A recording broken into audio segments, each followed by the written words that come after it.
Hi, I'm Site Huber. I just got started with LEGO photography and it's an awesome hobby. I recently reached out to some awesome LEGO photographers to ask them what are their tips for getting their incredible shots. I'm going to share those tips with you in this video, along with some things I've learned along the way. Are you ready? Let's get started.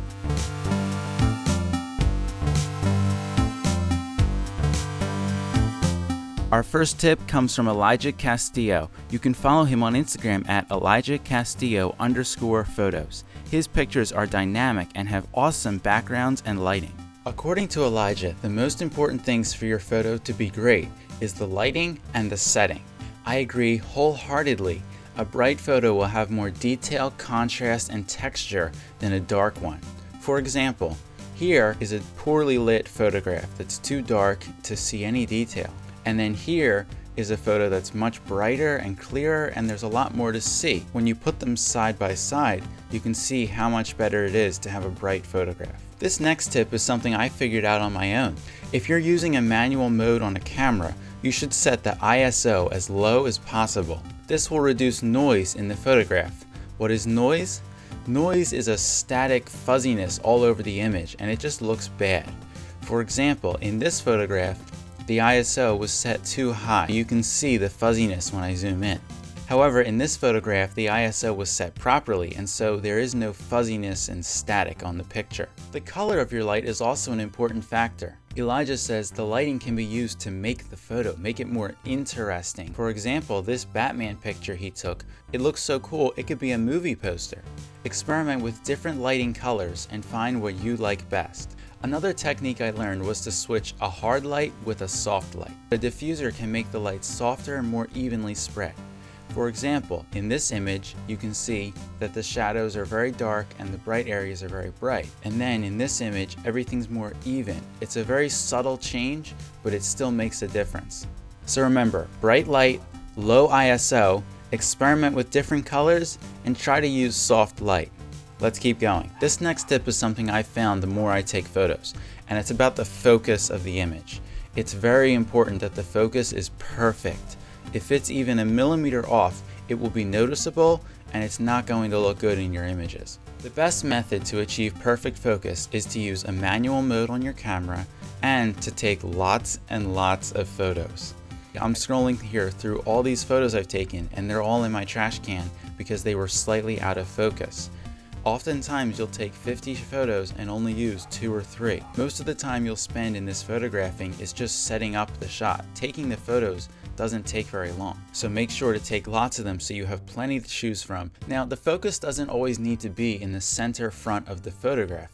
Moving it slightly off to the side or moving it backwards can make for more dynamic, three-dimensional looking images. Now, here's an interesting tip from Elijah. You can have an interesting background but still have the focus in the foreground. For example, here he has Din and Boba in the front with the focus on them, but the Slave One ship can be seen in the back behind them. So remember, get your shot perfectly in focus, take lots of shots, and experiment with moving the focus around. Next, framing and leveling is very important. I always recommend using a tripod when you're photographing Legos. Then make sure your photograph is properly framed. You can always crop a photograph, but it's better to frame it from the beginning. Decide if you want an eye level view where you're level with the minifigures, like in this photograph, or you can do more of an overhead scene looking down on them from up above, like in this photograph. Again, it's up to you. Experiment, find what you like best. Our next tip comes from Oliver. You can follow him on Instagram at Minifigs.jpg. He also has a YouTube channel by the same name. His advice was to keep your photographs simple. You can see in his pictures they're very simple with a single minifigure or two in a unique and interesting background. Less really is more. Now let's talk a little bit about editing after you've already taken the photo. Acolyte Studios has some incredibly cinematic shots on their Instagram page. I highly recommend you go follow them at Acolyte Studios. I asked them for some tips on how they achieve these awesome effects. They use Photoshop, so these tips will apply to that app in particular. Sometimes you'll take a photo and then you want to select the subject and move it to a different background that's more interesting. However, when you do this, sometimes it'll leave an edge around the subject that doesn't look good and won't blend with the new background. But with Photoshop, you can go into the options and contract the selection by a few pixels, which will tighten the selection around the subject. You can also make slight adjustments to the color and lighting of the figure. Go into the select options and choose color range. Then select a color and Photoshop will highlight colors in a similar range. By adjusting the fuzziness, you can choose how big of a range you want it to be, and then when you're ready, click OK, and it will automatically highlight those colors. Then you can move that layer on top, and it will make your chest print much more defined and crisp. Now, this last trick is really cool, and I never knew how to do it before.